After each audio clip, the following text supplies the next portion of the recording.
harsh winters of the Wild West did not forgive mistakes in planning. When the first snow cut off settlements from the rest of the world for months on end, the only guarantee of survival was the supplies made in summer and autumn. There were no stores or opportunities to order provisions. Each family relied solely on its own foresight and centuries-old knowledge of food preservation. Technologies that seem primitive to us today were actually a sophisticated system that allowed people to survive extreme cold and food shortages. Properly salting meat or building a cellar determined whether a family would live to see spring. It was a quiet, daily battle for life in which food was the main weapon. Watch the video to the end to find out which product, consisting of only 3 ingredients, was considered the ideal food for survival and could be stored for decades without refrigeration. The foundation of the entire winter survival system on the frontier was not food, but the containers used to store it. Without reliable containers, even the most abundant supplies would have turned into a useless mass within a few weeks. It was the barrel that became an indispensable element of logistics, allowing provisions to be stored during long and harsh winters. Barrel making was a complex and respected craft that required a deep knowledge of the properties of wood. Oak was considered the ideal material, as its dense structure did not allow moisture to pass through and contained tannins, which acted as a natural preservative. Master coopers soaked and bent wooden staves over a fire, achieving the perfect shape without a single nail. Each barrel was a sealed vessel capable of storing both liquid and bulk products. They were used to salt meat and fish, ferment cabbage, and soak apples.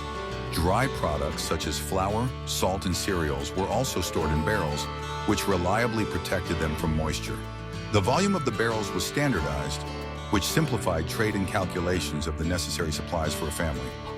A standard barrel held about 159 liters, and an experienced householder knew exactly how many such barrels of salted meat, flour, or sauerkraut his family would need for 6 months of isolation. It was a simple and effective accounting system. Before use, new barrels were carefully prepared so that the wood would not spoil the taste of the products. They were repeatedly scalded with boiling water, sometimes with the addition of herbs, to remove excess tannins. This process was critical for storing delicate products, such as wine or oil. Transporting barrels was relatively easy, as they could be rolled along the ground. When loaded onto carts or riverboats, the barrels were stacked in tight rows to ensure the stability of the cargo.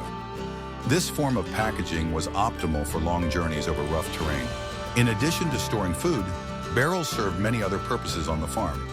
They were used to collect rainwater as containers for washing and even as improvised furniture. An empty barrel was a valuable resource that was never wasted. We would be very interested to hear your opinion. What modern invention for storing food do you think can be considered analogous to a barrel in terms of its importance and versatility? Write about it in the comments. The reliability of barrels was so high that some products could be stored in them for years. Archaeologists find barrels with perfectly preserved oil or wine that are hundreds of years old. This testifies to the perfection of the technology available to settlers. Thus, it was the barrel, rather than any specific product, that became the technological basis for survival. It ensured the reliable storage and transportation of everything needed for life in isolation. Without this simple but ingenious invention, the colonization of harsh lands would have been impossible. One of the most unique and effective survival foods was pemmican.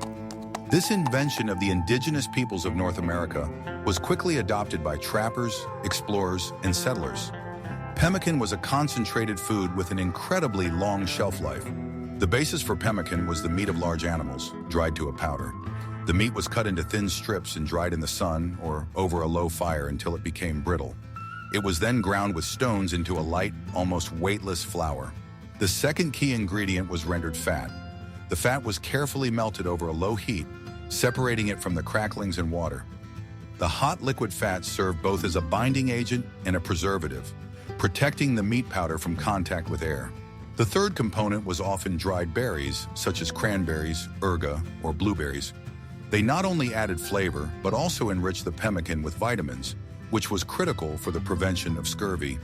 The berries were also dried and crushed before being added to the mixture. The cooking process was simple but required precision. Hot melted fat was slowly poured into a container with meat powder and berries, stirring thoroughly until a homogeneous mass was obtained. The ratio of meat to fat was usually 1-to-1 by weight. The resulting mixture was tightly packed into leather bags or other containers. As it solidified, the fat created an airtight shell that could preserve the product from spoilage for many years. Properly prepared pemmican did not require any special storage conditions. The nutritional value of pemmican was phenomenal. A small piece the size of a fist could provide an adult with energy for a whole day of hard physical work. This made it the ideal food for long hikes, hunting, or military expeditions. Pemmican could be eaten dry, simply by breaking off pieces.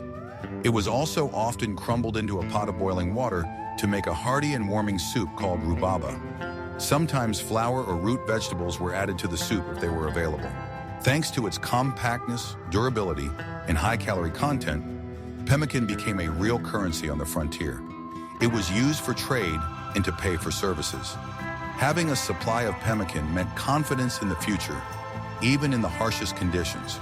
Today, pemmican is still used by tourists, survivalists, and polar expedition participants. Modern recipes may vary, but the basic principle, a mixture of dried meat and fat, remains the same. This proves the effectiveness of ancient technology. Why do you think there is no mass production of pemmican analogs in the modern food industry, despite its unique properties? But energy from fat was not the only way to preserve meat. In the next chapter, we will learn about the technology that turned fat into a universal resource for the whole household. In the Wild West, fat was valued no less than meat or grain. It was not just a food product, but a universal resource that provided light, heat, and preservation of other supplies. The ability to properly render and store fat was one of the key survival skills. The main sources were animal fats, lard, and suet. After cutting up the carcass, all the fat was carefully collected, chopped up, and rendered in large pots over low heat. This process, called rendering, separated the pure fat from connective tissue and water. The resulting rendered fat, or lard, was poured into clay pots or small barrels. After solidifying, it turned into a thick white mass that could be stored in a cool place for months without going rancid. The surface of the fat in the container was often covered with a thin layer of wax for additional sealing. Fat was indispensable in cooking. It was used for frying and added to baked goods and porridge to increase their calorie content. In times of food shortages, high-calorie food was necessary to maintain strength and warmth during the cold season. In addition to food, fat was the main source of light. It was used to make tallow candles or simply poured into bowls with wicks. Such lamps gave off a dim, smoky light, but in the long polar night, it was the only alternative to complete darkness. Fat was also used as a universal lubricant. It was used to lubricate wagon axles, door hinges, guns, and tools to protect the metal from rust and ensure the smooth operation of mechanisms. It was a simple and always available means of keeping equipment in working order. The waterproof properties of fat were also widely used. Leather shoes, clothing, and horse tack were impregnated with it to make them resistant to moisture. Leather treated with fat became softer, more elastic, and lasted much longer. Fat also served as a preservative. Small pieces of cooked meat could be completely covered with melted fat in a pot. The solidified fat created an airless environment, preventing the growth of bacteria and keeping the meat edible for several months. Fat also played a role in folk medicine. It was used as a base for ointments mixed with medicinal herbs. Warm fat compresses were used to treat colds and joint pain.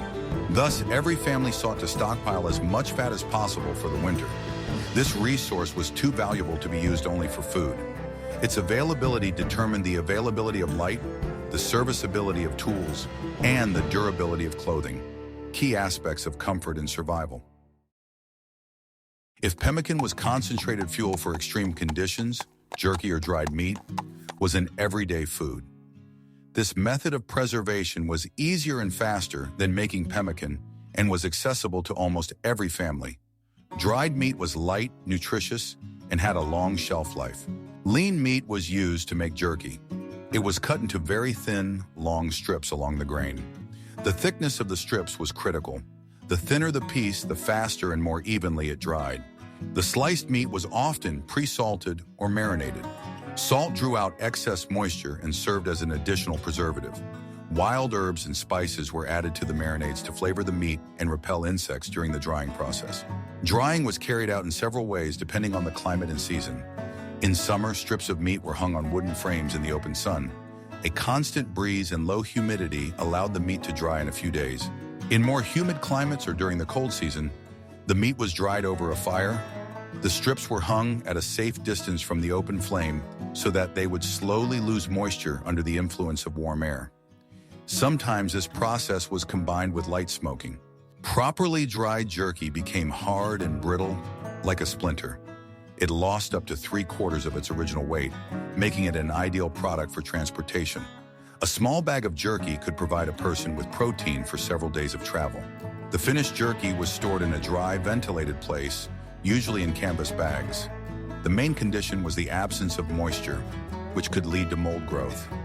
When stored properly, dried meat remained edible for a year or more. Jerky was eaten in different ways. Most often, it was simply chewed dry, softened with saliva. It was a convenient snack that could be eaten on the go without interrupting work or travel. Dried meat was also used to make soups and stews. It was broken into small pieces and thrown into boiling water. After a while, the meat softened, giving the broth its flavor and aroma. Jerky was an indispensable part of the diet of hunters, soldiers, and cowboys. Its lightness and nutritional value made it possible to do without a bulky supply wagon. It was real food for those who were constantly on the move. Which product do you think was more versatile for survival? Calorie-rich pemmican or protein-rich jerky? In the next chapter, we will learn how people preserved not only meat, but also crops that grew underground. Winter in the Wild West meant no fresh vegetables for many months. The only way to get vitamins and fiber was to stock up on root vegetables. Special structures called root cellars were used to store them. A root cellar was a pit dug into the ground, often on a hillside. The depth and location were chosen so that the temperature inside remained stable throughout the year, just above freezing. The earth itself served as an excellent insulator. The walls and ceiling of the cellar were reinforced with logs or stones to prevent the soil from collapsing. The entrance was usually made on the north side and equipped with double doors, between which a vestibule was formed. This prevented warm or cold air from entering. The most important element of the design was the ventilation system. The cellar had to have 2 openings, one near the floor for cold air to enter, and another near the ceiling for warm air to escape. Proper air circulation prevented condensation and spoilage of vegetables. The main crops for winter storage were potatoes, carrots, turnips, rutabagas, and beets. Each type of vegetable required its own conditions. For example, potatoes were stored in complete darkness so that the tubers would not turn green and become poisonous. For better preservation, root vegetables were often sprinkled with dry sand, peat, or sawdust. This helped maintain the necessary level of humidity and isolated the vegetables from each other. If one fruit began to spoil, the sand prevented the rot from spreading to neighboring ones. Cabbage was also stored in cellars, but in a different way. The heads were hung from the ceiling by their stalks or placed on shelves so that they did not touch each other. Under these conditions, cabbage could remain fresh until midwinter. In addition to root vegetables, other products were also stored in cellars. Barrels of pickles, pickled apples, and sauerkraut were kept here. The cool and stable temperature was ideal for fermentation processes. Regular inspection of the supplies was mandatory. Every few weeks, the owner would go down to the cellar with a candle, inspect the vegetables, and remove any rotten fruit. This allowed him to notice problems in time and save most of the harvest. A well-equipped and well-stocked cellar guaranteed a full and healthy winter. It provided the family not only with calories, but also with essential vitamins, preventing the development of scurvy and other diseases associated with vitamin deficiency. Meat and vegetables were important, but grains and beans formed the basis of the daily diet. Flour, cereals, and dried beans were the main sources of carbohydrates and vegetable protein. Storing them properly was a task of paramount importance. The main grain crops were corn and wheat. After harvesting, the grain was carefully dried in the sun to reduce moisture to a minimum. Moisture was the main enemy, causing mold and spoilage of supplies.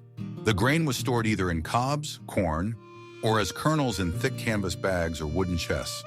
The storage area was chosen to be dry, cool, and well ventilated. Often, separate barns were built for this purpose, raised on stilts to protect against rodents and soil moisture. Corn cobs were often woven into braids and hung under the roof of a shed or in the attic. In this form, they were well ventilated and dried. As needed, the cobs were threshed to obtain grain for making flour. The flour was ground in small batches on hand mills. It was not practical to store large quantities of flour, as it spoiled quickly and lost its taste. Freshly ground flour was the basis for baking bread, flatbread, and porridge. Dried beans, kidney beans, and peas were another strategic product. After harvesting, they were shelled and dried in the sun, then stored in sacks or barrels.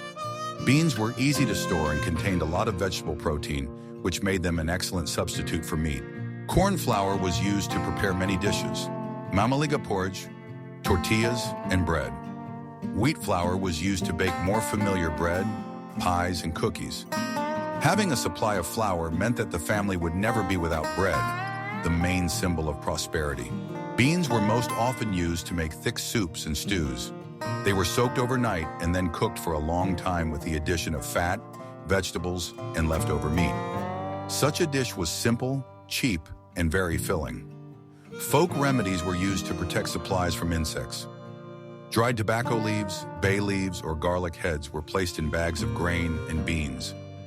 Their pungent smell repelled pests, helping to keep the harvest intact. In your opinion, which grains are best suited for long-term storage in modern conditions without special equipment? But preserving the harvest was only half the battle. In the next chapter, we will look at how simple substances, such as salt and sugar, were turned into powerful preservatives. Salt was worth its weight in gold in the Wild West, and not just as a seasoning. It was the main preservative that allowed meat to be preserved when drying or curing was not possible. The technology of dry and wet salting had been known for centuries and was actively used by settlers. For dry salting, pieces of meat, most often pork, were thoroughly rubbed with coarse salt. Particular attention was paid to all cuts and cavities. The meat was then placed in barrels with each layer sprinkled with additional salt. Under pressure, the salt drew moisture out of the meat, creating a concentrated brine that prevented the growth of bacteria. After a few weeks, the meat became very salty and dense. Such salted meat could be stored in a cool place for over a year.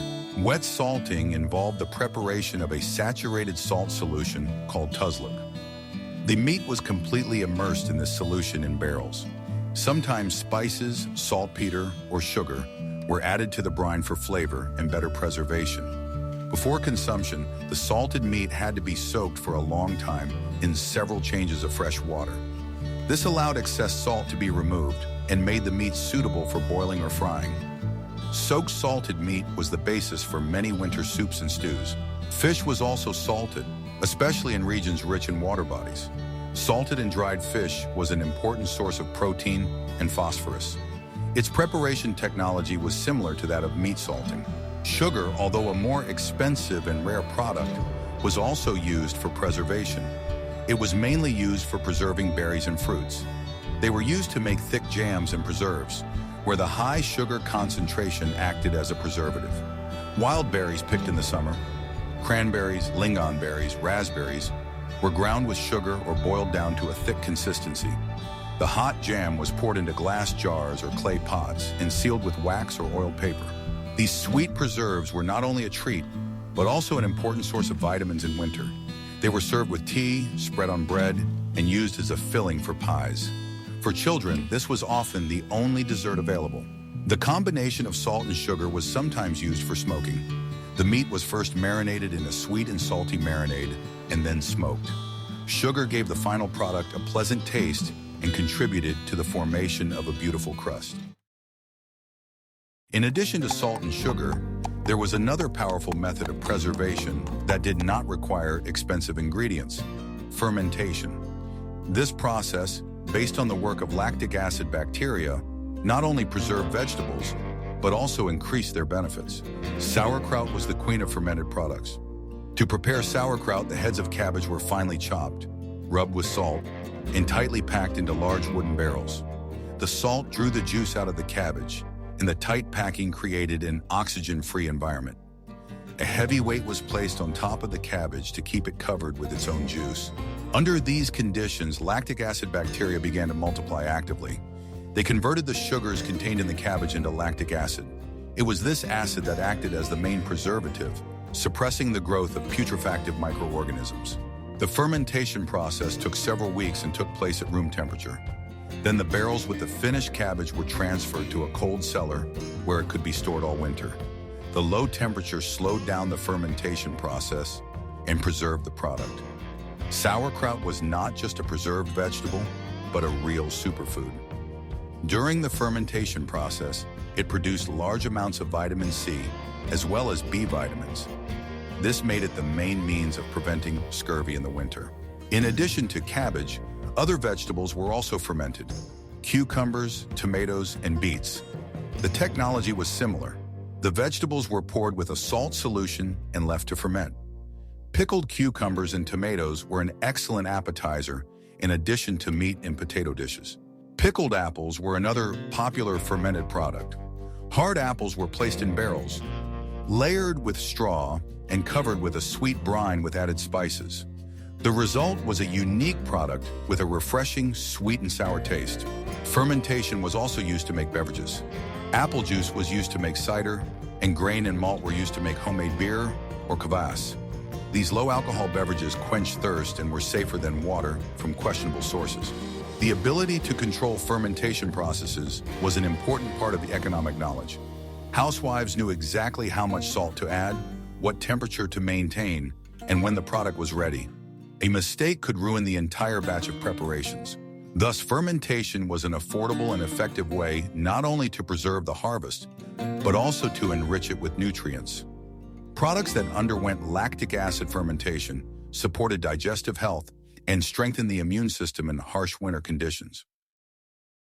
Successful survival in winter depended not only on the amount of food stored, but also on its competent management.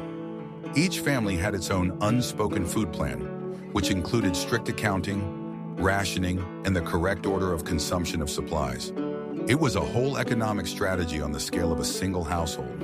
In the fall, after all the preparations were complete, the head of the family conducted an inventory of the supplies. The number of barrels of salted meat, sacks of grain, and root vegetables in the cellar were assessed. Based on this data, an approximate consumption plan was drawn up for the next 6 to 7 months. There was a clear order of priority for the use of products. First of all, they ate what was stored the worst: fresh vegetables and some types of fruit. Products with a long shelf life, such as pemmican, salted meat, and grain, constituted an untouchable reserve. Food consumption was strictly rationed. Every day, the housewife measured out the exact amount of flour, cereals, and fat needed to prepare meals for the family. Exceeding the norm was unacceptable, as it could lead to food shortages by the end of winter. Supplies were divided into main and reserve funds. The reserve was intended for unforeseen circumstances: a longer winter, spoilage of some of the food, or the arrival of unexpected guests. The reserve fund could only be used in extreme cases. They tried to make the diet as varied as possible. They alternated between meat, legumes, and vegetable dishes. This not only avoided monotony, but also provided the body with a variety of nutrients. Special attention was paid to waste-free production. Nothing was thrown away. Meat bones were used to make rich broths, vegetable peelings could be fed to livestock, and leftover bread was dried into crackers. Dairy products were in short supply in winter, but they also tried to preserve them. Milk was separated, cream was churned into butter, which was then salted and stored in a cool place. Whey was used to make cottage cheese and cheese, which could also be stored for some time. Planning was not limited to food, but also extended to other resources. The consumption of firewood for heating and cooking, tallow for candles, and salt for preservation was strictly accounted for.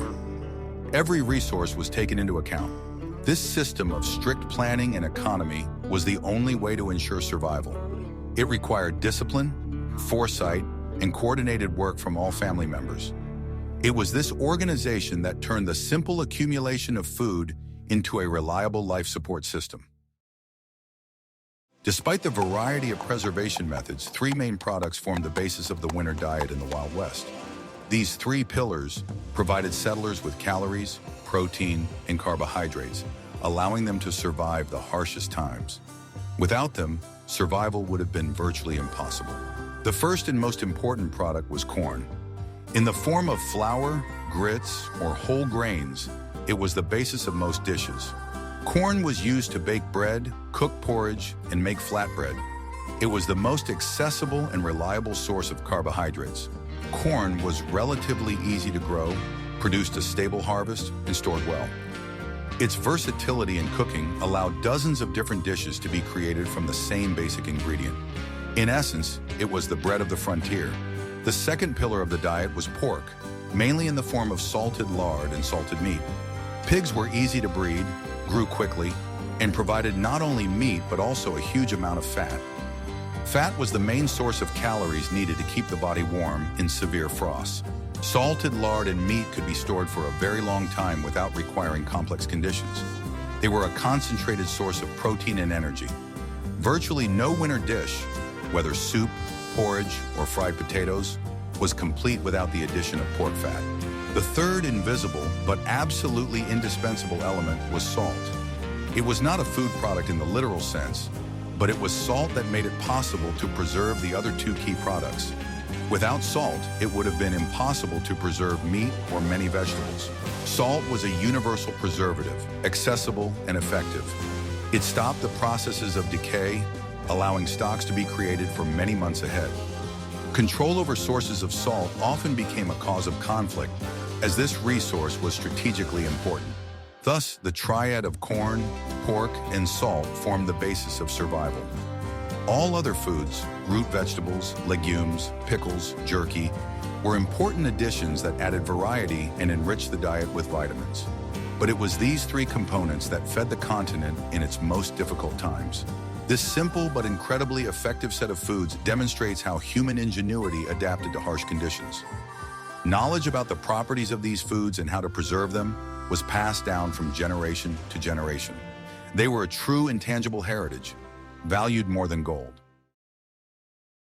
We have completed our dive into the world of food survival in the Wild West. As we have seen, behind every preserved piece of meat or barrel of cabbage lay deep knowledge, hard work, and iron discipline. It was a complex and calibrated system where there was no room for chance.